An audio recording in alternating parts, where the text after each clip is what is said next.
32장 20절에서 23절 말씀입니다. 모세가 그들에게 이르되 너희가 만일 이 일을 행하여 무장하고 여호와 앞에서 가서 싸우되 너희가 다 무장하고 여호와 앞에서 요단을 건너가서 여호와께서 그의 원수를 자기 앞에서 쫓아내시고 그 땅이 여호와 앞에 복종하게 하시기까지 싸우면 여호와 앞에서나 이스라엘 앞에서나 무죄하여 돌아오겠고 이 땅은 여호와 앞에서 너희의 소유가 되리라마는 너희가 만일 그같이 아니하면 여호와께 범죄함이니 너희 죄가 반드시 너를 찾아낼 줄 알라. 아멘. 하나님의 말씀의 제목 다 같이 우리 큰 글자만 읽어보겠습니다. 시작. 공동체를 위하여. 밑에 하얀 글자도 읽어보겠습니다. 시작. 맑은 날씨를 몰고 다니는 사람. 맑은 날씨. 오늘 굉장히 날이 맑은 것 같나요? 네. 맑은 날씨를 몰고 다니는 사람. 여러분 공동체라고 했어요. 뭐 많은 공동체들이 있죠. 세상에 보면 자기 이익을 위한 공동체도 있고. 자, 그런데 특별히 성경에 보면 언약 공동체가 나와요. 하나님의 말씀으로 세워진 공동체인데요. 두 주요. 항상 저희가 이야기했습니다. 가정과 교회. 교회는 예수 그리스도의 보혈의 피로 형제 자매 된 자들이 모여 있는 공동체이니까 언약의 공동체이고요. 가정 공동체도 마찬가지입니다. 하나님께서 역시 자녀들, 자기 백성들을 세워가실 때 맺은 이 언약을 특별히 가정이라고 하는 것을 가장 기초 단위로 세워서 그것으로 체결하셨다라는 것입니다. 아브라함과 하나님이 언약을 맺어요. 창세기 12장에. 그러나 거기에 가만히 보면 아브라함뿐만 아니라 그의 자녀들과 그 가정의 종들에게까지도 언약을 맺습니다. 아담과 하와를 처음 하나님께서 창조하시고 나서 부부로서 언약을 맺게 하십니다. 이처럼 가정과 교회는 하나님의 언약으로 맺어진 공동체입니다. 그래서 끈끈한 공동체, 보혈로 맺어진 공동체이기 때문이죠. 이처럼 이 언약 공동체는요, 위로는 하나님을 왕으로 모시고 옆으로는 각 구성원이 서로 연합하는 공동체를 말합니다. 특별히 왕이신 하나님의 명령을 따르면서 다른 구성원들이 어려울 때에 서로 그것을 도와주는 그런 책임이 있는 공동체가 바로 그런 공동체입니다. 가정이 그렇고 교회가 그렇다는 겁니다. 자, 이스라엘 백성들이 바로 이 언약의 공동체를 이룬 백성인데 하나님의 백성이니까요. 근데 그들에게는 12지파가 있었고, 자, 모세가 자기 민족을 이끌고 드디어 애굽에서 탈출을 했습니다. 홍해를 가르고 넘어와서 시내산에 머물러 십계명을 받을 때까지 약 1년여 넘게 기다렸다가 드디어 다시 출발을 했습니다. 그들은 의기양양한 마음으로 출발을 해서 드디어 점령을 하러 가는데 12정탐꾼 중에 10명의 부정적인 말 때문에 결국 40년이라는 시간, 그 이후로 38년, 총 합쳐서 40년이라는 시간을 광야에서 보냈죠. 자, 이제 다시 그들이 계속해서 올라가서, 즉 남쪽에서 올라가지 않고요, 동쪽으로 삥 돌아서 모압 땅을 지나서 드디어 요단강을 건너서 들어가려고 합니다. 그것이 이제 오늘 본문 말씀의 앞에 부분이에요. 그런데 그 당시에 이 모압 평지를 지나면서 요단강을 앞두고 보니 건너편이 가나안인데, 그런데 건너가서 싸워서 그 땅을 빼앗으면 되는데, 그런데 루벤 지파와 갓 지파가 반대합니다. 우리는 반대했어요. 다시 말하면 우리는 양도 많고 가축도 많아. 이거 다 끌고 요단강 건너가서 싸우면 안 될 것 같아. 여기 땅이 너무 좋은데 이 모압 평지에서 우리는 살 테니까 너희들이 가. 이렇게 돼버리는 거예요. 12지파가 함께 한 마음이 돼서 싸워도 이길까 말까, 하나님이 도와주시면 이길 수 없는 싸움을 해야 되는데, 그런데 그 중에 두 지파가, 루벤 지파는 장자 제일 첫 번째 아들이잖아요. 이 루벤 지파부터 시작해서 갓 지파가 못 가겠다고 두 손 들어버린 거예요. 그 전까지는 모세가 하나님이 도우실 거니까 걱정하지 마 이랬기 때문에 의기가 막 양양했는데, 기세가 있었는데, 두 지파가 아이고 안 가도 되잖아, 우리 빠져도 되잖아, 우리 안 갈래 해버리면서 그 안에 혼동이 생긴 거예요. 공동체가 분열이 일어나는 거예요. 우리가 무엇을 해보려고 으쌰으쌰 하는데 갑자기 몇몇 사람이 우리 못해, 안 돼, 하지 마, 이렇게 돼버리는 거예요. 여러분 얼마나 그 사람들 마음이 그렇겠어요. 자, 그래서 이 모세에게 말합니다. 이 야셀 땅과 길르앗 땅, 이 모압 평지를 우리에게 주시오. 우리는 요단강을 건너가지 않겠소. 여러분, 오늘 말씀은 공동체를 뭐예요? 위하여입니다. 공동체를 위하여. 우리의 말 한마디, 행동이나 그 모든 것들이 공동체에게 어떤 영향력을 끼치느냐라는 겁니다. 우리 교회라고 하는 공동체, 가정이라고 하는 언약 공동체 안에 우리의 말 한마디가 가정을 분열시키고 교회를 분열시킬 수 있고요. 여러분의 행동 하나하나가 그 가정을 일으켜 세울 수도 있고 교회를 부흥시킬 줄도 있다는 사실입니다. 그래서 공동체를 위해서 첫 번째 생각해야 될 것은요, 위기에 빠뜨리지 마십시오. 나 때문에 공동체가 낙심을 하거나 분열되거나 흔들리는 위기에 빠지지 않도록 조심해야 한다는 사실입니다. 세상에는 타인을 위해 희생하고 봉사하는 이타적인 사람도 있고 자신만을 위해 사는 이기적인 사람도 있는데 하나님의 언약 공동체는요, 이타적인 사람들의 모임입니다. 자, 교회 내에도 마찬가지고 가정에도 마찬가지인데 오늘 본문에 보면 이스라엘 백성에게도 마찬가지입니다. 오직 가나안 정복이라는 한 가지 목표 가지고 그들이 홍해를 가지고 나와서 40년 동안 참으면서 광야 생활을 지냈잖아요. 이제 막바지 마지막인데 요단강만 건너가면 되는데 갑자기 그 앞에서 우리는 가나안 정복 싸움에 불참하겠다. 이미 획득한 요단 동편 모압 땅에서 안주하겠다. 이기적인 마음을 가진 사람들이 나와버린 거예요. 교회 안에도 보면 이 분열이 많이 일어나는 일 중에 하나가 기득권 싸움이 있어요. 뭐 가정뿐만이 아니라 정치도 마찬가지고 다 기득권 싸움인데 이 기득권을 가진 사람들이 그걸 놓지 못해서이고요. 또 하나는 남의 것을 뺏지 못해서이죠. 나는 이 교회 개척 멤버인데 이래버리면 힘들어집니다. 처음에 개척할 때 고생하신 거 알아요. 힘들어서 교회를 세워가는데 여러 가지로 물심양면 힘들었겠죠. 그것을 갖다가 자기 무슨 훈장이나 되는 것처럼 나중에 교회에 오는 사람들 앞에 탁탁 드러내면서 말이죠. 내가 다 아니까 나 따라오시오. 이런 식이 되면 안 되는 거죠. 또 교회 나온 지 얼마 안 된 분들이 교회에서 어떤 자리를 차지하려고 또 그냥 서로 여기 뭐 시계 가지고 싸우고 뭐 이래도 안 되겠죠. 서로 이기적인 마음들 내려놓고 서로를 올려주고 세워주고 높여주면서 사랑으로 하나 되는 공동체가 부흥하는 공동체인 줄로 믿습니다. 자, 약속의 땅 가나안을 정복을 위해서 40년 광야 훈련을 마치고 이제 드디어 앞에 섰는데 그 사기를 꺾는 이 두 지파, 전체 백성에게 실망과 좌절과 분열을 조장하는 이 사람들, 혹시 나는 어떤가요? 교회가 한 마음으로 열심히 기도하고 전도하고 부흥을 위해서 애쓰고 힘쓸 때에 모른 척하거나 안 된다고 말하거나 다른 방향으로 나아가지는 않아요. 어려움이 닥칠 때 각자 자기의 이익을 따라서 행동하지는 않나요? 공동체 사명을 저버리고 그저 공동체보다는 나를 위해서 살고 있지 않냐는 거죠. 그런 경우가 있어요. 가정 같은 경우는 요새는 사실 가정도 마찬가지예요. 가정도 왜 많이 분열되느냐, 뭐 성격차라고 이야기하고 그러지만 사실은 이기적인 마음들 때문이거든요. 교회도 왜 자꾸 분열되느냐, 이기적인 마음들 때문이거든요. 이거 아니면 뭐 다른 교회는 없냐? 너 아니면 내가 같이 살 사람이 없을 줄 알아? 이런 것들이죠. 이런 아주 굉장히 극단적 이기주의들이 가정을 분열시키고 교회를 분열시키고 그런단 말이죠.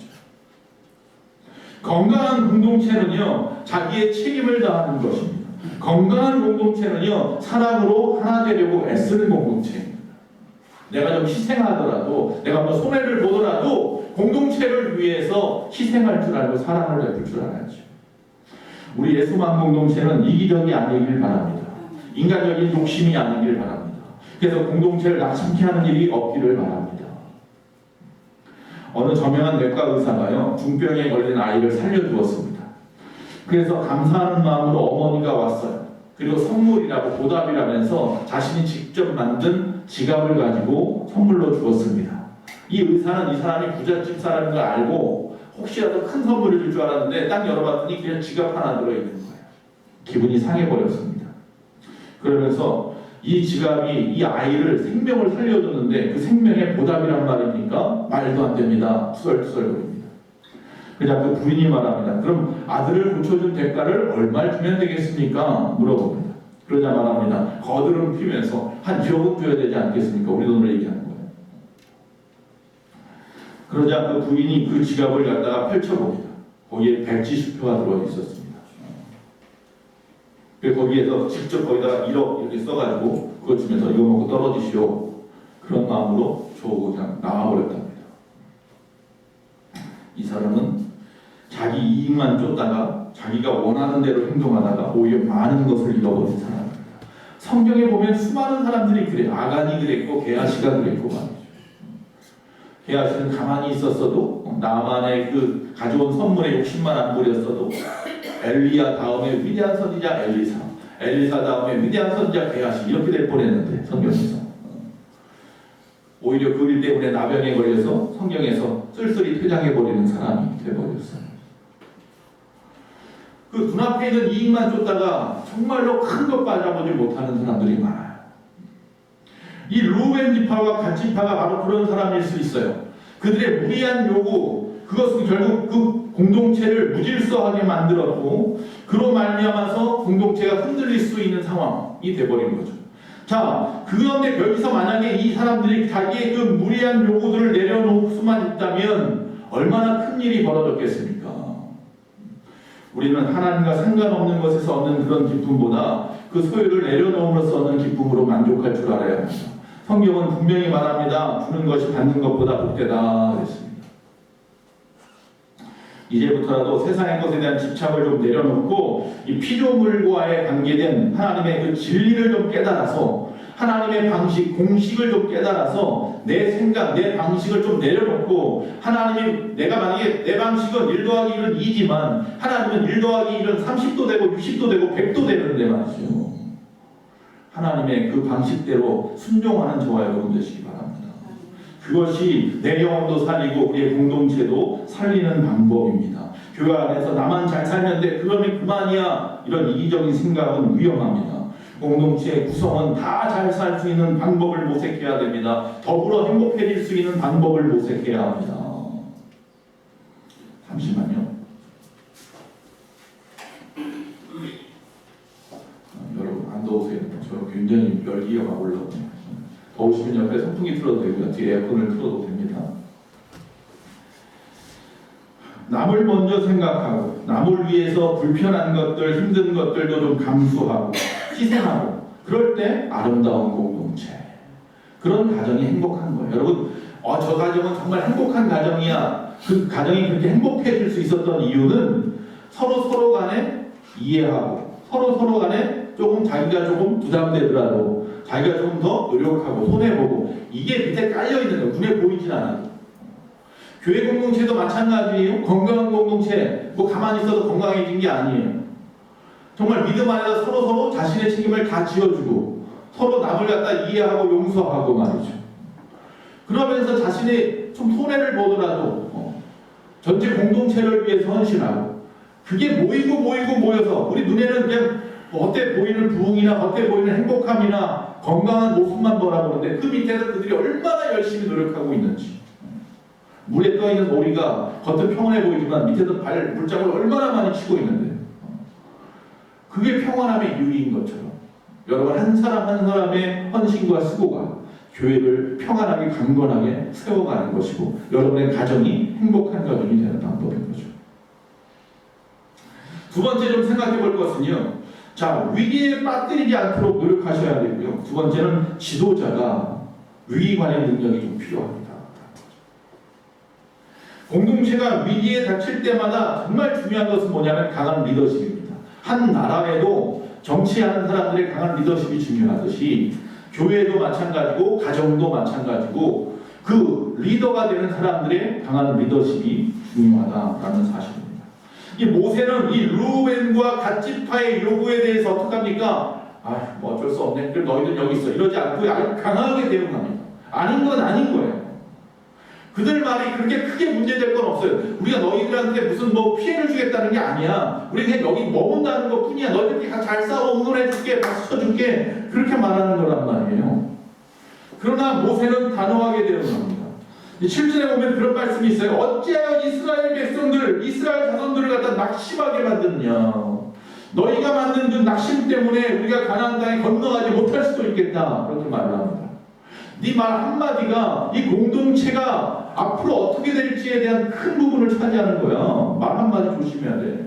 네 행동 한 가지가 어떻게 만드는지 알아, 이 공동체를. 그렇게 이야기하는 거예요. 그러면서 예를 듭니다. 첫 번째는 뭐냐면요, 그들의 요구가 마치 38년 전에, 즉 다시 말하면 가데스 바네아를 건너서 이 40일 동안 정탐했던 이 12정탐꾼 중에 돌아와서 오직 두 사람, 여호수아와 갈렙을 뺀 나머지 10사람들이 우리는 그들 앞에 아무것도 아니다, 메뚜기만도 못하다고 말했던 그 사람들하고 너희들의 지금의 행동은 똑같다는 거예요.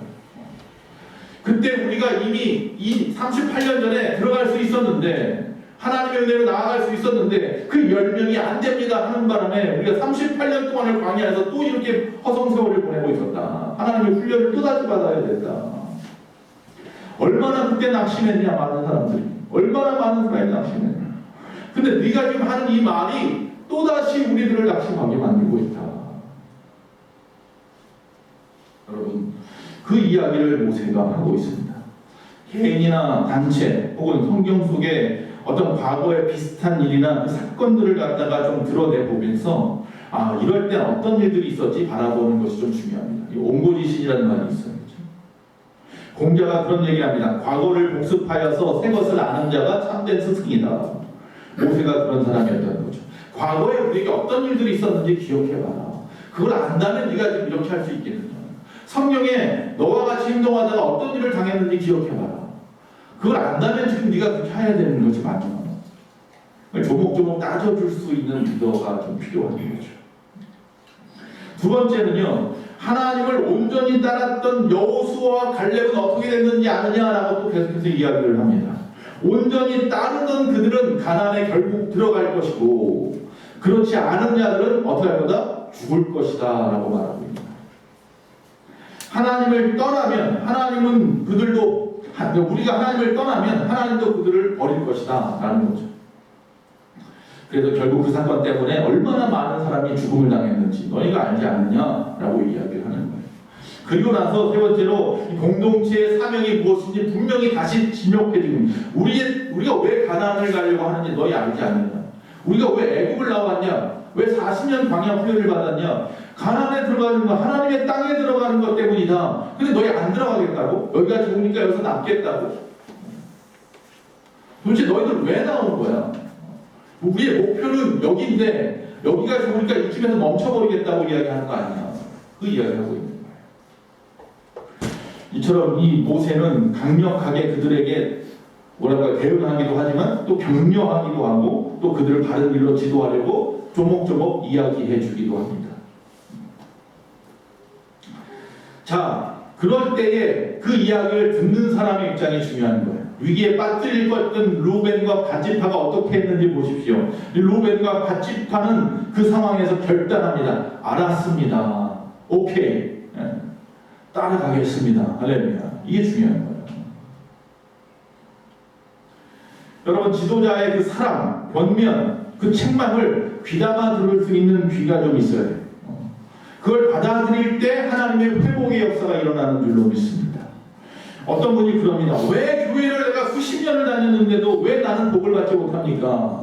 그럼 솔직한 말로 제 마음에 답은 있는데 그 말을 직접적으로 제가 못할 뿐이죠. 여기서 그냥 전체적으로 이야기해 드리겠습니다. 하나님의 말씀을 귀담아 들을 귀가 없었기 때문입니다. 들을 귀가 없어서. 교회를 수십 년 다니면 뭐합니까? 강단에서 수십 년 동안 얼마나 많은 말씀이 선포됩니까? 1년에 제가 아무리 적게 말해도 설교를 365번을 할 겁니다. 근데 365번 1년 들어서 10년이면 3650번의 하나님의 말씀을 들었는데 듣기만 했잖아요. 듣기만. 성경에 나와 있는 종들이 스스로 내가 자원해서 종이 될 때 어떻게 한다고요? 귀를 뚫어서 귀 뚫린 종이 됐다고요. 잘 듣겠습니다라는 뜻에서 우리 예수만교회 성도님들 귀 뚫린 종이 되시기 바랍니다. 하나님의 말씀을 들었으면 그 능당이 그 말씀대로 살아야 할 거 아닙니까? 듣기만 해야 돼. 듣기는 많이 들었어요. 귀는 엄청 커졌는데 일하지 않는데, 순종하지 않는데. 그런데 여기 루벤과 갓지파는요, 자기가 여기 좋으니까 안 가겠다고 했다가 모세가 이전 얘기를 하면서 옹고지신 이전 이야기를 하면서 이야기 쭉 풀어가니까 맞다. 그때도 그래서 우리가 얼마나 많이 낙심하고 많은 사람이 죽음을 당했는지 하나님의 진노를 탔는지 너무나 잘 알기 때문에 두려운 마음에 아이고 우리가 죄를 지었습니다. 단호하게 나는 그 모든 것을 이제 다 끊어버리겠습니다. 그 생각을 다 끊어버리겠습니다. 라고 고백하고 있다는 것입니다. 즉 돌이킨다는 것. 이게 중요합니다. 돌이킬 만한 용기가 있어야 됩니다. 하나님의 말씀을 듣고 돌이킬 용기가 우리 안에 있어요. 그게 믿음입니다. 두 지파는 이 모세의 책망과 경고를 결코 무시하지 않았습니다. 자신이 바라는 말을 요구를 갖다 피력을 하면서도 이것이 불리나 이것이 이 일로 인해 많은 사람들이 낙심을 가져오는 일이라는 것을 깨닫는 순간 그 모든 것을 포기하기로 마음먹었습니다. 그리고 돌이켜서 화합을 모색합니다. 그럼 어떤 방법이 있습니까? 우리 여기 머물고 싶은 마음이 모든 사람의 마음인데 이것을 끊고 결단하면 어떻게 하면 되겠습니까? 라고 말하는 겁니다. 그러자 모세가 정확한 방법을 가르쳐줍니다.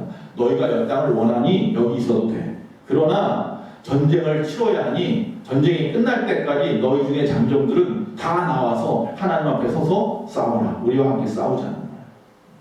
여기다가 너희 가족들을 남겨두고 너희의 가축들을 남겨두고 전쟁을 지금까지 할 수 있었던 그 모든 20세 이상 모든 장정들은 전부 다 넘어와서 우리를 도와라.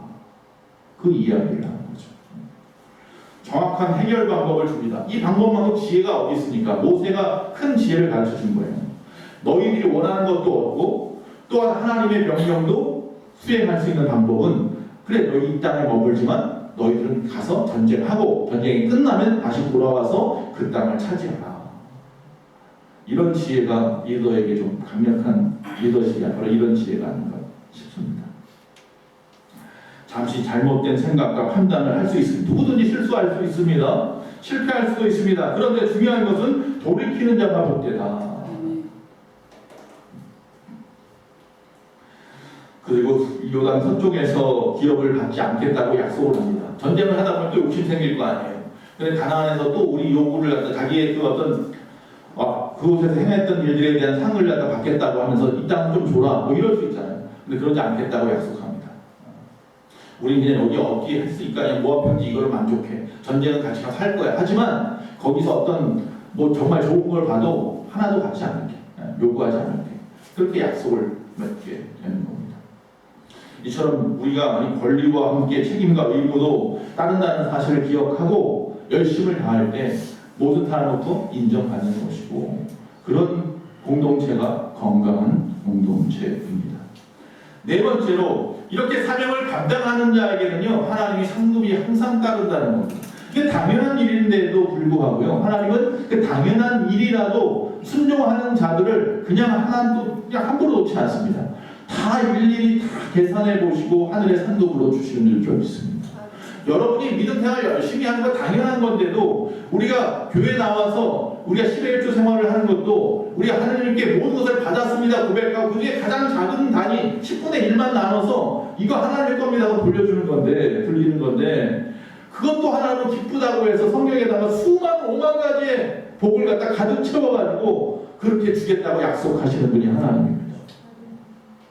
우리가 거룩한 주일에 나와서 예배하는 거 당연하죠. 6일 동안 내 마음대로 내 뜻대로 정말 살았던 사람들이 회개하는 마음으로 나오기도 하지만 또 세상 가운데 넘어지고 쓰러지고 힘든 자들이 다시 또 하나님의 위로와 힘을 얻기 위해서 나오기도 하고 주님과 약속된 시간, 이 시간만큼은 6일 동안은 하나님이 없는 것처럼 살았는지 몰라도 이 시간만큼 교회 나가면 하나님이 늘 그곳에 계시니 이곳에 나가면 분명히 하나님의 임재 가운데 있을 것을 믿기 때문에 나온 사람들마다 당연히 하나님을 만나러 나오는 것이 당연한데 당연히 부모님을 만나러 오는 자녀의 그 마음이 당연한데도 불구하고 그 부모는 갈 때 그냥 보내지 않고 바리바리 싸서 보냅니다. 명절 때나 찾아오는 자녀인데도 불구하고 그냥 보내지 않는 게 부모의 마음이에요. 하나님은 그래서 당연한 이야기를 하는데도 불구하고 그 사명을 감당해야 되는 게 당연한데도 불구하고 그 사명을 감당하는 자에게 하나님은 넘치는 복으로 할렐루야 상급으로 부어주신다라는 겁니다. 그것은 우리가 살아오면서 당한 우리의 체험입니다. 제가 목회자로 제가 스스로 또 하나님의 뜻도 분명히 있습니다. 하나님이 가라 했고 그 말씀에 귀를 기울여 순종해서 주의 종이 되었지만 당연한 거죠. 당연히 내가 응답해서 주의종이 됐고 이 길을 가는 것이 여러분이 직장 생활하는 것처럼 저에게 이 일이 자에게 직업이나 같은 것인데 이 일을 한 것이 당연한데도 불구하고 하나님은 저를 먹이시고 입히시고 지금까지 살아가면서 부족함이 없게 하시고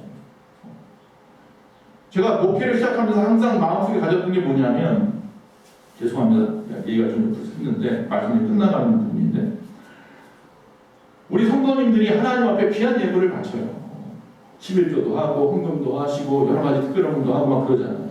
근데 목회자는 가진 게 없어가지고 할 게 없어가지고 11조도 제대로 못하고 주일헌금도 제대로 못하고 이럴까봐 걱정했어요. 사실 목회자가 그런 돈이 안 되잖아요. 하나님 정말 하나님이 저에게 부어주지 않으면 저는 방법이 없어요. 성도들한테 나를 따르라 할 수 없어요. 하나님을 따르십시오 말할 수 없어요. 하나님이 주셔야 됩니다. 할렐루야. 그럴 때마다 하나님이 채우시는데 놀라운 은혜인 줄로 믿습니다. 이번에 특별한 헌금할 때도 마찬가지고 없어요. 아무도 없었는데 그때마다 하나님이 어디서도 모르게 제 통장을 채워놓으시더라고요. 전 너무 기쁜 마음에 또 가지고 나와서 드리는 거예요. 오늘도 11조를 드려야 되는데 가진 것이 없어요. 받은 게 없으니 가진 것도 없어요. 그런데 또 지난주 어딘가 가서 또 말씀을 전하고 또 거기서 또 받아온 것이 있어서 할렐루야. 그걸로 또 드리고 말이죠.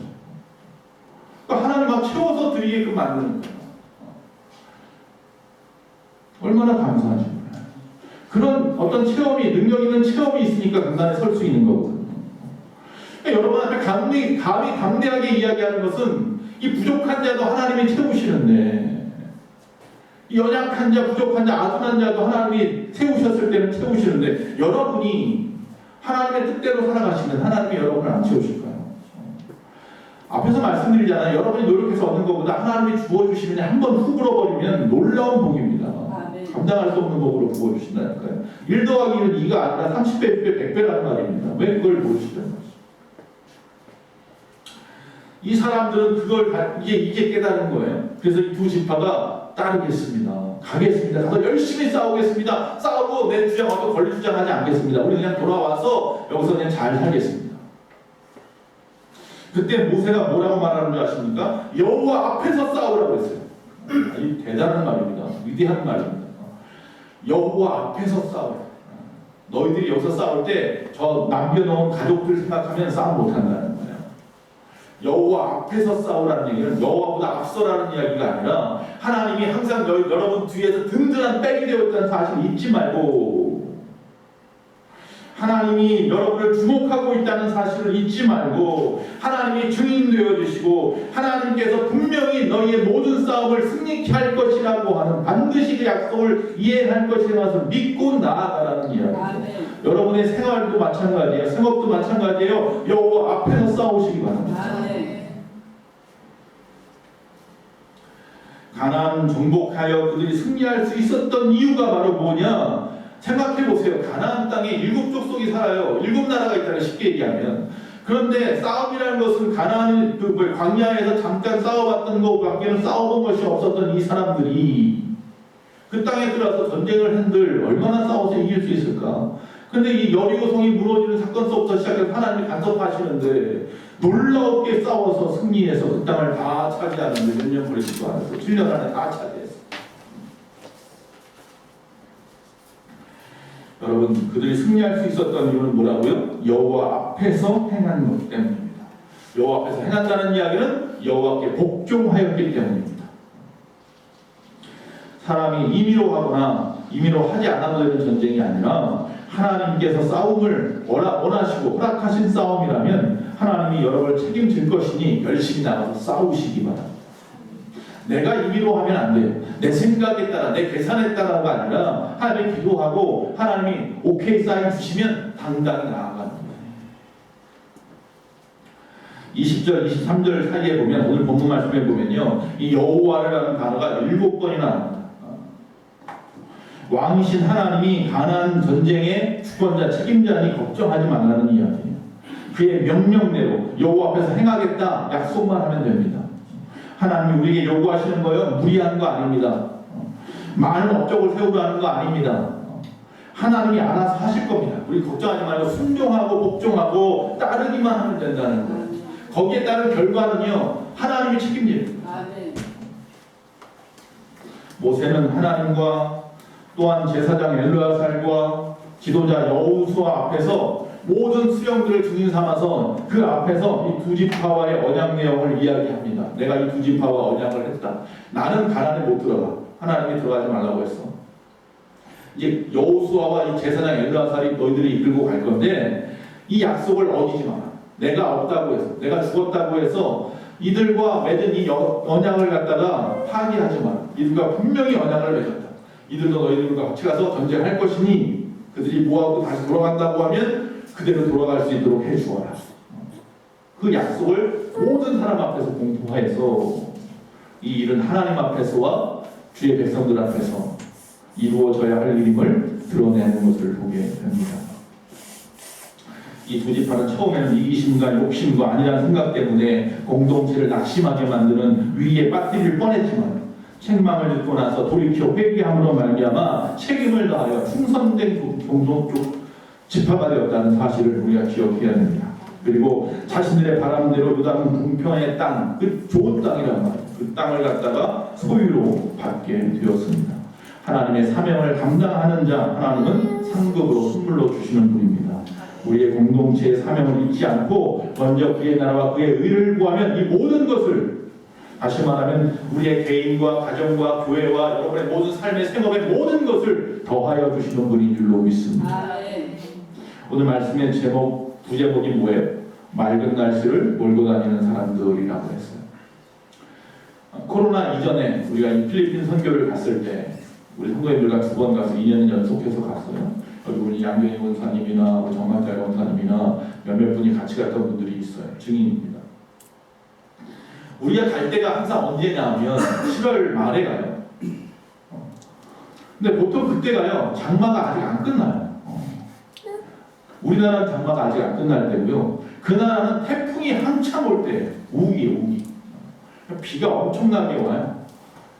태풍이 지금 뭐 말을 할 수 없는 태풍이 오잖아요. 가끔 TV나 뉴스 같은 데 보면 필리핀의 태풍 때문에 수많은 사람이 죽기도 하잖아요. 근데 어떻게 할 수 없죠. 우리나라에 방학이 많다 보니까 어쩔 수 없이 그때 가게 됐어요. 근데 갈 때마다 2번, 2년 연속 마찬가지예요. 갈 때마다 느낀 건 뭐냐면요. 구름이 우리를 피해가고요. 비가 우리를 피해 다녀요. 우리가 차 안에 있을 때는요. 비가 억수로 와요. 차에서 내리기만 하면 해가 떠요. 우리가 친방을 가는데 사탕나무 수수 밀림을 들어가서 밀림에 사는 사람들 앞에 가야 되는데 그 선교센터에서 선물을 준비할 때는 비가 막 와요. 야, 이 비를 막 가야 되나? 근데 바깥에 이제 트라이스킬이라고 하죠. 이게 뭐예요? 그 오토바이 옆에 한 사람 태울 수 있게 붙여놓은 거 있잖아요. 그게 이제 대기하고 있어요. 빵빵 소리가 나요. 그걸 타려고 나가면 또 비가 싹 없어져요. 그리고 밀림을 한참 걸어가는데 비가 안 와요. 다 마치고 또 할렐루야 오후에 이제 숙소에 와가지고 이제 지친 다리를 풀고 있으면 또 비가 와요. 마무리하고 이제 오는 날이었어요. 오는 날인데 이제 오다가 보니까 이 말 타는 데가 있어요. 말을 태워주고 싶었어요. 제 마음에. 싸요. 죄송한 얘기지만 우리한테 1,000원도 안 해요. 한 사람에. 그럼 말 태워주고 싶은 마음이 있어서 그때 한 16명, 17명이었었죠. 말을 태워주려고 가면서 이제 말 타는 데가 이쪽에 있겠지. 갑자기 비가 막 쏟아지는 거예요. 차 안에 있는데. 아니, 못하겠다. 근데 그때쯤 지나가고 있는데 갑자기 또 맑아지는 거예요. 그래서 말 다 탔어요. 재밌게 타고 나서 다시 또 다 차에 타가지고 이제 공항으로 이제 오는 거예요. 다시 한국으로 오려고. 차에서 오는데 또 비가 억수로 쏟아지는 거예요. 그때 그 선교지에 있던 라더 목사님, 현지 목사님이 제 옆에 같이 있었는데 그 목사님이 저한테 그러는 거예요. 듣기 좋으라고 하는 말이지만 목사님은 항상 맑은 날씨를 몰고 다니는 분입니다. 2년 연속 그랬거든요. 맑은 날씨를 몰고 다니는 사람 듣기 좋았어요. 근데 사실은 이건 제가 한 게 아니라 하나님이 하신 건지 내가 아는데 그런 언뜻 드는 생각은 그런 거예요. 예전에 그 말 딱 듣는 순간 어떤 순간이냐면 저 어렸을 때 디즈니 만화 보면요. 그런 만화가 있었어요. 어떤 인디언이 계속 고개를 숙이고 다니는데 뭐가 구름이 항상 그 사람을 쫓아다녀요. 구름이 비가 억수로 내리는데 그 사람한테만 내리는 거예요. 비를 몰고 다니는 사람이었어요. 그걸 볼 때 그때 그 생각 못했는데 이 라도 목사님이 저한테 이 맑은 날씨를 몰고 다니는 분입니다라고 말했을 때에 그 생각이 번뜩 나면서 그래 세상에는 비를 몰고 다니는 사람도 있고 맑은 날씨를 몰고 다니는 사람도 있구나. 그 물론 하나님이 하시는 일이지만 우리 말 한마디, 우리 행동 하나가 모든 사람에게 맑은 날씨로 몰고 갈 수도 있며 모든 사람을 비구름 먹구름으로 몰고 갈 수도 있다는 거예요. 우리 예수만 공동체에 있는 여러분들은 맑은 날씨를 몰고 다니는 분들이 되시기 바랍니다.